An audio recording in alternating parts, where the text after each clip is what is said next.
உங்கள் தங்க நகையை அதிக விலைக்கு விற்கவும் மற்றும் அடகில் இருக்கும் தங்க நகையை மீட்டெடுத்து அதிக விலைக்கு விற்கவும் உடனே அணுகவும் பிரைம் கோல்டு ஹப் 9840551787.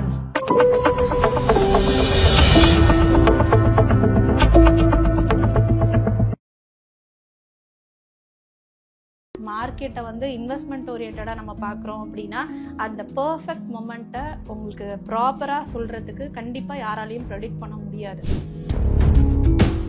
இந்த இடத்துக்கிட்ட தான் இதை நம்ம பண்ண முடியும் அப்படின்னு கிடையவே கிடையாது. அதை ப்ரெடிக்ட் பண்ணுறது ரொம்ப ரொம்ப கஷ்டம்.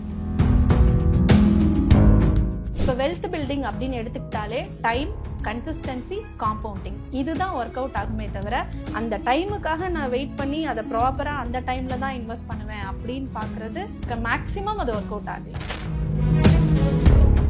அசர்ட்ஸில் அப்ரிஷியேட் ஆகிற அசர்ட்டில் தான் நம்ம இன்வெஸ்ட் பண்ணணும். அதையும் நம்ம கால்குலேட்டிவாக ஒரு ரிஸ்க் எடுக்கிறோம் அப்படின்னா நம்மளால ஒரு நல்ல ஒரு வெல்த்தை பில்ட் பண்ண முடியும் அப்படிங்கிறது கண்டிப்பாக இருக்கு. கண்டிப்பா இது ஒரு சைக்கிள் தான். ஒவ்வொரு வருஷமுமே ஈக்விட்டி மார்க்கெட் எடுத்துக்கிறோம் அப்படின்னா ஏதோ ஒரு ரீசன்னால அது வந்து கீழே இறங்குது, திரும்ப வந்துட்டு தான் இருக்கு. பட் இதுதான் அந்த ரீசன் அப்படின்னு ஒரு பெர்ஃபெக்டா அது நடந்ததுக்கு அப்புறம் வேணா எல்லாரும் எக்ஸ்பிளைன் பண்ணலாமே தவிர முன்னாடியே இதனாலதான் இறங்க போகுது அப்படிங்கிற ஒரு விஷயத்த யாராலையும் ஃபியூச்சரை ப்ரெடிக்ட் பண்ண முடியாது. இன்வெஸ்ட்மெண்ட் அப்படிங்கறத நெக்லெக்ட் பண்ணக்கூடாது. அது வந்து ரொம்ப பெரியவங்க பண்ற வேலை, ரிட்டையர்மெண்ட் ரொம்ப ஏர்லியா பண்ணாம, அதாவது அதெல்லாம் 50 வயசுக்கு மேல பாத்துக்கலாம். இந்த மாதிரி ஒரு ஃபினான்ஷியல் டிசிஷன்ஸ் அப்படின்னு வரும்போது இன்னும் அவங்க நல்லா ப்ராப்பரா பண்ணணும். மற்ற விஷயங்களும் சூப்பரா அப்கிரேட் ஆகுறாங்கன்னா இதையும் அவங்க நல்லா பண்ணலாம்.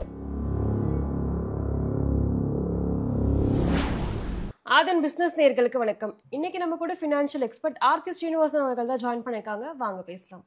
வணக்கம் மேம். வணக்கம். எப்படி மேம் இருக்கீங்க? நல்லா இருக்கேன். நீங்க எப்படி இருக்கீங்க? நல்லா இருக்கேன். நம்ம இன்னைக்கு ஒரு ஜென்ரல் டாபிக் தான், ஹவு டு கெட் ரிச். இதை பத்தி தான் வந்து இந்த செக்மெண்ட்ல வந்து பேச போறோம். இப்போ வந்து வெல்த் பில்டிங் உங்களை பொறுத்தவரை ஒரு கேமா எடுத்துக்கிட்டோம் அப்படின்னு நிறைய பீப்புளுக்கு தெரியாத, டிஸ்கவர் பண்ணாத ஒரு சீட் கோட்னு என்ன மேம் சொல்லுவீங்க? இப்போ வந்து பர்ஃபெக்ட் மொமெண்ட்னு நான் சொல்லுவேன் அந்த சீட் கோட் அப்படின்னு பார்த்தா. இப்போ நிறைய பேர் வந்து அந்த ஒரு விஷயத்துக்காக வெயிட் பண்ணிட்டு இருக்காங்க. பட் மார்க்கெட்டை வந்து இன்வெஸ்ட்மெண்ட் ஓரியன்டாக நம்ம பார்க்குறோம் அப்படின்னா அந்த பர்ஃபெக்ட் மொமெண்ட்டை உங்களுக்கு ப்ராப்பராக சொல்கிறதுக்கு கண்டிப்பாக யாராலையும் ப்ரெடிக்ட் பண்ண முடியாது. இந்த இடத்துக்கிட்ட தான் இதை நம்ம பண்ண முடியும் அப்படின்னு கிடையவே கிடையாது. அதை ப்ரெடிக்ட் பண்ணுறது ரொம்ப ரொம்ப கஷ்டம். ஸோ இது மாதிரி வெயிட் பண்ணிட்டு இருக்கிறவங்க மேக்ஸிமம் ஒன்று உள்ள இன்வெஸ்ட்மெண்ட்டுக்கு என்ட்ரி ஆக மாட்டாங்க. அப்படி இல்லை அப்படின்னாலும் இன்வெஸ்ட் பண்ணிட்டு ஒரு 6 months கழிச்சு இப்போ ஒரு பெரிய பிரேக் வரப்போகுது, நான் அப்போ இன்வெஸ்ட் பண்ணுறேன் அப்படின்னு அதை எடுத்துட்டு திரும்ப அதுக்காக வெயிட் பண்ணுறது தான். நான் 90% அப்படி தான் இருக்காங்க. இப்போ வெல்த் பில்டிங் அப்படின்னு எடுத்துக்கிட்டாலே டைம், கன்சிஸ்டன்சி, காம்பவுண்டிங் இதுதான் ஒர்க் அவுட் ஆகுமே தவிர அந்த டைமுக்காக நான் வெயிட் பண்ணி அதை ப்ராப்பராக அந்த டைமில் தான் இன்வெஸ்ட் பண்ணுவேன் அப்படின்னு பார்க்குறது மேக்ஸிமம் அது ஒர்க் அவுட் ஆகலை. இப்போ 10 இயர்ஸ்க்கு முன்னாடி உங்களுடைய மணிக்கான நீங்கள் ஒரு ஸ்ட்ராட்டஜி வந்து ஃபாலோ பண்ணிட்டு இருந்திருப்பீங்க. இப்படி தான் நம்ம இன்வெஸ்ட் பண்ணோம், இப்படி எடுத்துகிட்டு போகிறோம். ஸோ அது அப்படியே கரெக்டாக வந்துக்கிட்டு இருக்கு, என்னோட சேஞ்சஸ் இருக்கா மேம்? இல்லை, கண்டிப்பாக இருக்குது. எப்படி அப்படின்னா நம்ம வந்து கால்குலேட்டிவான ஒரு ரிஸ்க் எடுக்கணும் அப்படிங்கிறது வந்து இந்த ஒரு ஜேர்னியில் கண்டிப்பாக ஒரு 10 இயர்ஸில் நம்ம வந்து ஈஸியாக புரிஞ்சுக்கலாம். அதே மாதிரி அசர்ட்ஸில் அப்ரிஷியேட் ஆகிற அசர்ட்டில் தான் நம்ம இன்வெஸ்ட் பண்ணணும். அதையும் நம்ம கால்குலேட்டிவாக ஒரு ரிஸ்க் எடுக்கிறோம் அப்படின்னா நம்மளால் ஒரு நல்ல ஒரு வெல்த்தை பில்ட் பண்ண முடியும் அப்படிங்கிறது கண்டிப்பாக இருக்குது. ஓகே. இப்போ வந்து ஒரு 5 இயர்ஸில் வந்து யாருக்காவது ஒருத்தருக்கு வந்து ஒரு 1 crore வந்து ரீச் பண்ணணும் அப்படின்னா இப்போ அவங்களுக்கு வந்து எந்த ஒரு ஜாப் கிடையாது, எந்த ஒரு இன்கமே கிடையாது. இது ஒரு ஹைப்போதெட்டிக்கல் கொஸ்டின் தான். ஸோ எந்த ஜாப், எந்த இன்கம் இல்லாமல் அவங்களால 5 crores ரீச் பண்ண முடியும் அப்படின்னா எந்த மாதிரி ஸ்டெப்ஸ் எல்லாம் நம்ம எடுக்க வேண்டியது? இப்போ வந்து அவங்களுக்கு இப்போ 2 ஆப்ஷன் கையில் இருக்குது அப்படின்னா, ஒன்று ஜாப். இப்போ நான் வந்து ஒரு ஏர்னிங்க்கு நான் போகிறேன் அப்படின்னா எங்கே அவங்களுக்கு அதிகமான பே கிடைக்கும் அப்படிங்கிறத தெரிஞ்சுக்கிட்டு அவங்களோட நாலேஜை அதில் இம்ப்ரூவ் பண்ணுறதுக்கான ஒரு ஆப்ஷன்ஸை பண்ணி மேக்ஸிமமாக இன்வெஸ்ட் பண்ணலாம். இல்லை ஒரு பிஸ்னஸ் அப்படிங்கிறத நான் ஸ்டார்ட் அப் அந்த மாதிரி ஒரு பிஸ்னஸை நான் கையில் எடுக்க போகிறேன் அப்படின்னா ஒரு 5 வருஷம் சொன்னீங்க இல்லையா, ஃபர்ஸ்ட் இயர் ஃபுல்லாகவே அவங்க வந்து அவங்களுக்குள்ளேயே அவங்க இன்வெஸ்ட் பண்ணிக்கணும். ப்ராப்பராக அதை பற்றி நல்லா தெரிஞ்சுக்கிட்டு அவங்களோட நாலேஜை இம்ப்ரூவ் பண்ணுறதுக்காக அவங்க வந்து அப்கிரேட் பண்ணிக்கிறதுக்காக இதெல்லாம் பண்ணலாம். அடுத்த வருஷம் பார்த்தா அதுக்கான கரெக்டான ப்ராடக்ட், ரிப்பீட்டடாக டிமாண்ட் அதிகமாக இருக்கிற ப்ராடக்டை ஒரு ஸ்டார்ட் அப்பாக எடுத்து அவங்க பண்ணுறாங்க அப்படின்னா அது வந்து மக்கள்கிட்ட கொண்டு போகிறதுக்கு இப்போ நிறைய சோர்சஸ் அவைலபிளாக இருக்குது. சோஷியல் மீடியா நம்ம கண்ணு முன்னாடி இருக்குது, நிறைய இருக்குது. வாட்ஸ்அப் கம்யூனிட்டிஸாக இருக்கலாம், டெலகிராம் இருக்கலாம், நிறைய ஆப்ஷன்ஸ் நம்ம கண்ணு முன்னாடி இருக்கலாம். ஸோ அது மூலியமாக இம்போர்ட் எக்ஸ்போர்ட் கூட இருக்குது. ஸோ ஸோ என்னெல்லாம் பண்ண முடியும் அப்படிங்கிறத எடுத்து அதை அவங்க ப்ராப்பராக பண்ணி மேக்ஸிமம் அவங்களால அட்லீஸ்ட் ஒரு 70% ஆஃப் இன்கமோ ப்ராஃபிட்டை அவங்க வந்து மேக்ஸிமம் சேவ் பண்ணி அதை கன்சிஸ்டண்ட்டாக பண்ணுறாங்க அப்படின்னா இது பாசிபிள். பட் இதில் ரிஸ்க்கும் இருக்குது, அதுக்கேற்றாப்புல அவங்க அதை ரொம்ப ஹார்ட் ஒர்க் பண்ணி அதை அவங்க பண்ணணும். ஏன்னா இது ஷார்ட்டர் பீரியட் அப்படிங்கிறதுனால அதுக்காக அவங்க இன்னும் நிறைய ஓட வேண்டி வரும். ஓகே, இப்போ நிறைய இன்வெஸ்டர்ஸ் என்னன்னு பார்த்தீங்கன்னா ஒரு சில ஃபண்ட்ஸ், இப்போ எக்ஸாம்பிள் இன்சூரன்ஸ் எடுத்துக்கிட்டா கூட இன்சூரன்ஸ் வந்து அந்த அளவுக்கு வந்து இன்வெஸ்ட்மெண்ட் போய்ட்டு ரிட்டர்ன்ஸ்லாம் கொடுக்காது அப்படின்னு யோசிச்சு இன்சூரன்ஸ் வந்து எடுக்காமல் விட்டுருவாங்க. பட் லேட்டராக அவங்க ஃபீல் பண்ணுவாங்க, ஐயோ இன்சூரன்ஸ் எடுத்திருந்தா கண்டிப்பாக ரிட்டர்ன்ஸ் வந்து கிடைச்சிருக்கா அப்படின்ட்டு.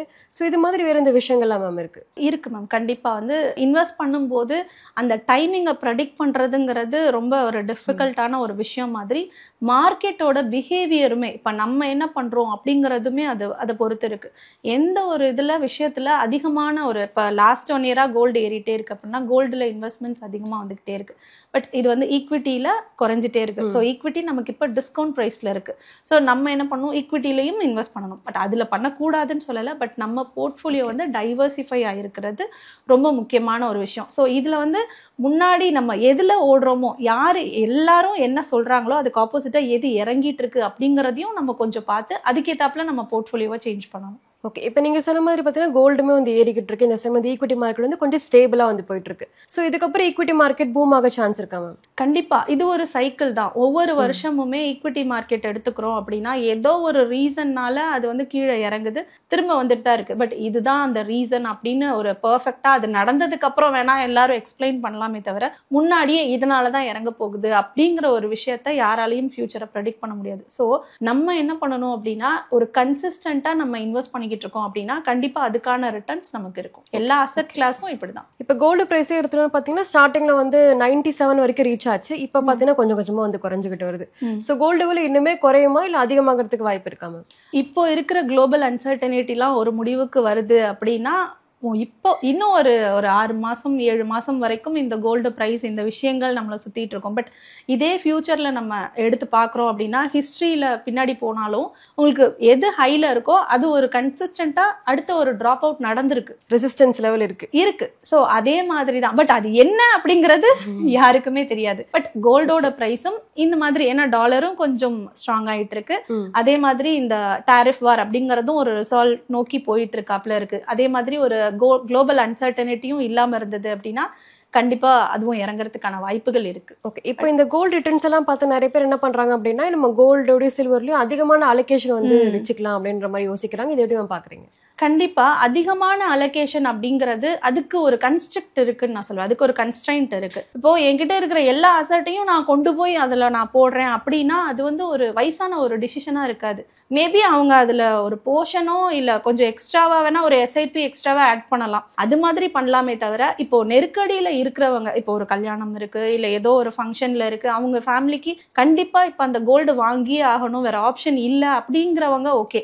பட் இன்வெஸ்ட்மெண்ட் ஆப்ஷனுக்காக கோல்டு அப்படிங்கிறது அவங்க போர்ட்ஃபோலியோல ரொம்ப கம்மியான பெர்சன்டேஜ் இருந்தாலே போதும். இப்போ வந்து இன்வெஸ்டர்ஸோ இல்ல நார்மல் பர்சனோ வந்து ஒரு வெல்த்தை வந்து ரீச் பண்றாங்க அப்படின்னு எப்படி நம்ம ரீச் பண்ணலாம்? நார்மலா நம்ம பாக்குறோம் அப்படின்னா இதை ஒரு 3 பக்கெட் ஸ்ட்ராட்டஜி நம்ம சொல்லலாம். ஒரு இன்கம் அப்படிங்கிறது வந்தோன்னா நம்ம வெல்த்தை பில்ட் பண்ணணும் அப்படின்னு முடிவு பண்றோம் அப்படின்னா ஃபர்ஸ்ட் ப்ரொடெக்ஷன், ஃபேமிலி ப்ரொடெக்ஷனுக்கு நம்ம என்ன பண்ணணும் அப்படிங்கிறத நம்ம ப்ராப்பரா ஹெல்த் இன்சூரன்ஸோ இல்ல டேர்ம் இன்சூரன்ஸோ இல்ல எமர்ஜென்சி ஃபண்டோ அதுக்கு நம்ம என்ன அலோகேட் பண்ணணும் அப்படிங்கிறத நம்ம ஃபர்ஸ்ட் பார்க்கணும். அதுக்கு அடுத்து பார்க்குறோம் அப்படின்னா growth, லாங் டேர்முக்கு ஒரு கோல் ஓரியன்டான ஒரு இன்வெஸ்ட்மெண்ட்ஸ், ஒரு ரிட்டையர்மெண்ட்டா இருக்கலாம் இல்ல ஒரு வெல்த் பில்ட் பண்ண போறேன் அப்படின்னா ஷார்ட் பீரியட்லயே நான் ஒரு பெரிய வெல்த்தை பில்ட் பண்ணணும் அப்படின்னா அதுக்கு அவங்க இன்னும் அதிகமான அமௌண்ட்டை இன்வெஸ்ட் பண்ண வேண்டி வரும். ஒரு லாங் பீரியட்ல ஒரு கோல் ஓரியன்டா நான் பண்றேன் அப்படின்னா அது இப்போ இருக்கிற கரண்ட் சினாரியோல ரொம்ப பாசிபிளான ஒரு விஷயம் தான். அதுக்கு தேவை டைம், ஒரு கன்சிஸ்டன்டான இன்வெஸ்ட்மெண்ட், டிசிப்ளினால வேலை பண்ணிட்டு இருந்தாலே அவங்களால ஒரு நல்ல வெல்த்தை பில்ட் பண்ண முடியும். அடுத்து 3rd பக்கெட் பார்த்தா பே யுவர் செல்ஃப்னு நான் சொல்லுவேன்.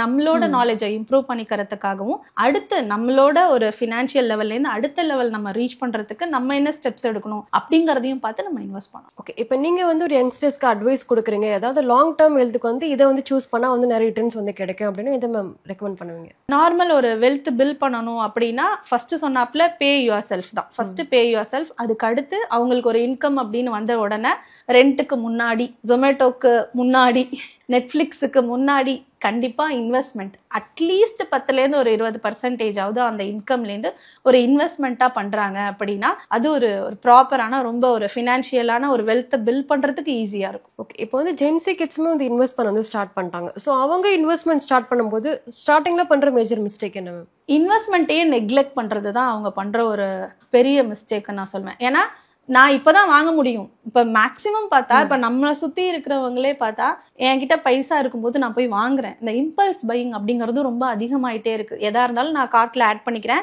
முடிஞ்சோன்னா நான் வாங்கிக்கிறேன். பட் எவ்வளோ இன்கம் வருது, எவ்வளோ எக்ஸ்பென்சஸ்ங்கிறத ட்ராக் பண்றதே கிடையாது. மேக்சிமம் நிறைய பேர் பண்றாங்க, பண்றவங்கள நான் சொல்லலை, பட் பண்ணாதவங்களும் இருக்காங்க நம்ம சொசைட்டில. அதை தான் நான் இந்த இடத்துக்கிட்ட சொல்ல விரும்புறேன். ஸோ நமக்கு ஒரு இன்கம் வருது அப்படின்னா அதை 100% நான் செலவு பண்றேன் அப்படின்னு இல்லாம ஒரு சிம்பிளான நிறைய ஸ்ட்ராட்டஜிஸ் நம்மளே நிறைய சொல்லியிருக்கோம். ஸோ அது மாதிரி எல்லாம் கூட ஒரு அட்லீஸ்ட் ஒரு 10 to 20% அவங்க இன்வெஸ்ட்மெண்ட் அப்படிங்கிற ஒரு விஷயத்துக்குள்ள இருக்காங்க அப்படின்னா.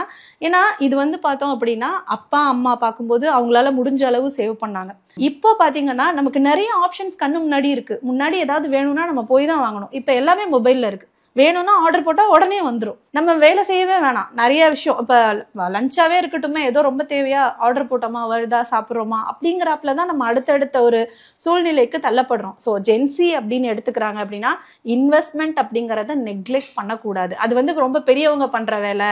ரிட்டையர்மெண்ட் ரொம்ப ஏர்லியா பண்ணாம, அதாவது அதெல்லாம் 50 வயசுக்கு மேல பாத்துக்கலாம். இந்த மாதிரி ஒரு ஃபினான்ஷியல் டிசிஷன்ஸ் அப்படின்னு வரும்போது இன்னும் அவங்க நல்லா ப்ராப்பரா பண்ணணும். மற்ற விஷயங்களும் சூப்பரா அப்கிரேட் ஆகுறாங்கன்னா இதையும் அவங்க நல்லா பண்ணலாம். ஓகே, இப்போ நெக்ஸ்ட் பார்த்தீங்கன்னா ஒரு ஃபினான்ஷியல் ரூல் ஆஃப் தம் அப்படின்னா இப்போ ரொம்பவே அவுடேட்டடாக இருக்குது, இல்லை இந்த டுடேஸ் வேர்ல்டுக்கு வந்து அது வந்து ஒரு ரொம்ப மிஸ்கன்செப்ஷனாக பார்க்கப்படுது அப்படின்னு எந்த மாதிரி ரூல் ஆஃப் தம் மேம் இருக்கு? ஒரு 3 விஷயத்த நான் சொல்லுவேன், மித் அப்படின்னே சொல்லுவேன். Your home is your first investment அப்படின்னு. இன்வெஸ்ட்மெண்ட் பர்பஸ்க்காக ஒரு வீடு வாங்குறது அப்படிங்கிறது என்னை பொறுத்த வரைக்கும் அது வந்து ஒரு லயபிலிட்டி. அதில் ஒரு லோன் எடுத்து அவங்க இன்வெஸ்ட் பண்ணுறாங்க அப்படின்னா, ஒரு சின்ன வயசுலேயே பண்ணுறாங்க அப்படின்னா அது ஒரு ட்ரீம் அப்படின்னு இருக்கவங்களுக்கு ஓகே. பட் ஒரு இன்வெஸ்ட்மெண்ட் பர்பஸ்க்காக நான் ஒரு வீடு வாங்குறேன் அப்படின்னு இருக்கிறவங்க கண்டிப்பாக அதை கன்சிடர் பண்ணணும். அசர்ட்ல நம்ம இன்வெஸ்ட் பண்ணுமே தவிர லயபிலிட்டியில் பண்ணக்கூடாது. இன்னொன்று, அதில் இப்போ இருக்கிற கரண்ட் சினாரியோவில் அது வந்து ஓவர் மெயின்டெனன்ஸ், லிக்விடேட்டும் ஈஸியாக பண்ண முடியாது. ஒரு சில இடங்கள்ல பார்த்தா அது அண்டர் பெர்ஃபார்மும் பண்ணுது. ஸோ அதனால அதை நான் ஒரு மித் அப்படின்னு சொல்லுவேன். இன்வெஸ்ட்மெண்ட்டுக்கு நிறைய ஆப்ஷன்ஸ் இருக்கு, அதை மட்டுமே நான் சூஸ் பண்ண வேண்டாம் அப்படிங்கிறது தான். அடுத்து வந்து எஃப்டில இன்வெஸ்ட் பண்ணா, அதாவது சேவ் பண்ணா போதும், அது இன்வெஸ்ட்மெண்ட் கூட எஃப்டில சேவ் பண்ணா போதும் அப்படின்னு சொல்லி. பட் லாங் ரன்னுக்கு அதுவே நம்மள எரோட், அந்த இன்கம் இல்ல, நம்ம இன்வெஸ்ட் பண்ணதையே அந்த சேவிங்ஸே எரோட் பண்ணுதே தவிர ஆஃப்டர் டாக்ஸ் நான் சொல்றேன். ஸோ அதனால அது மட்டுமே போதும் அப்படின்னு இருக்கிறதும் தப்பு. அதே மாதிரி எஃப்டில இன்வெஸ்ட் பண்ணும்போது இன்ஃபிளேஷனும் நம்ம அதையும் நம்ம கணக்கில் எடுத்துக்கிட்டோம். இன்ஃபிளேஷன் பீட் பண்ணாது. ஆமா.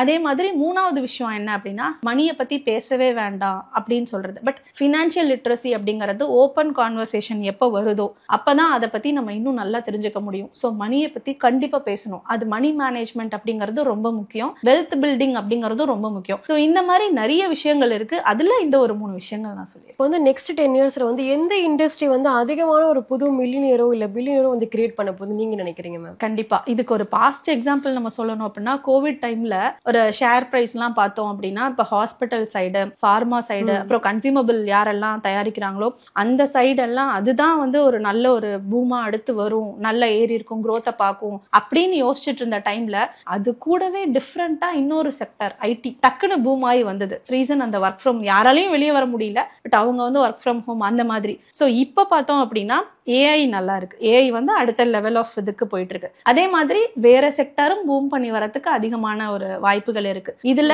ஒரு பெருசா சாதிக்கிறாங்க அப்படின்னா இப்போ ஒரு சின்ன ஸ்டார்ட் அப்பா கூட இருக்கலாம், இல்ல ரொம்ப ஸ்கூல் படிச்சுட்டு காலேஜ் படிச்சுட்டு இருக்கவங்களா கூட இருக்கலாம் நெக்ஸ்ட். ஸோ ஃபியூச்சர்ல யாருன்னு பார்ப்போம். ஓகே, இப்போ வந்து ரிச் பர்சன் ஹேபிட்டை வந்து யாரால வேணா ஃபாலோ பண்ணி ஒரு லாங் டேர்ம் வெல்த் கிரியேட் பண்ண முடியும்னா அது எந்த மாதிரியான ஹேபிட் மேம்?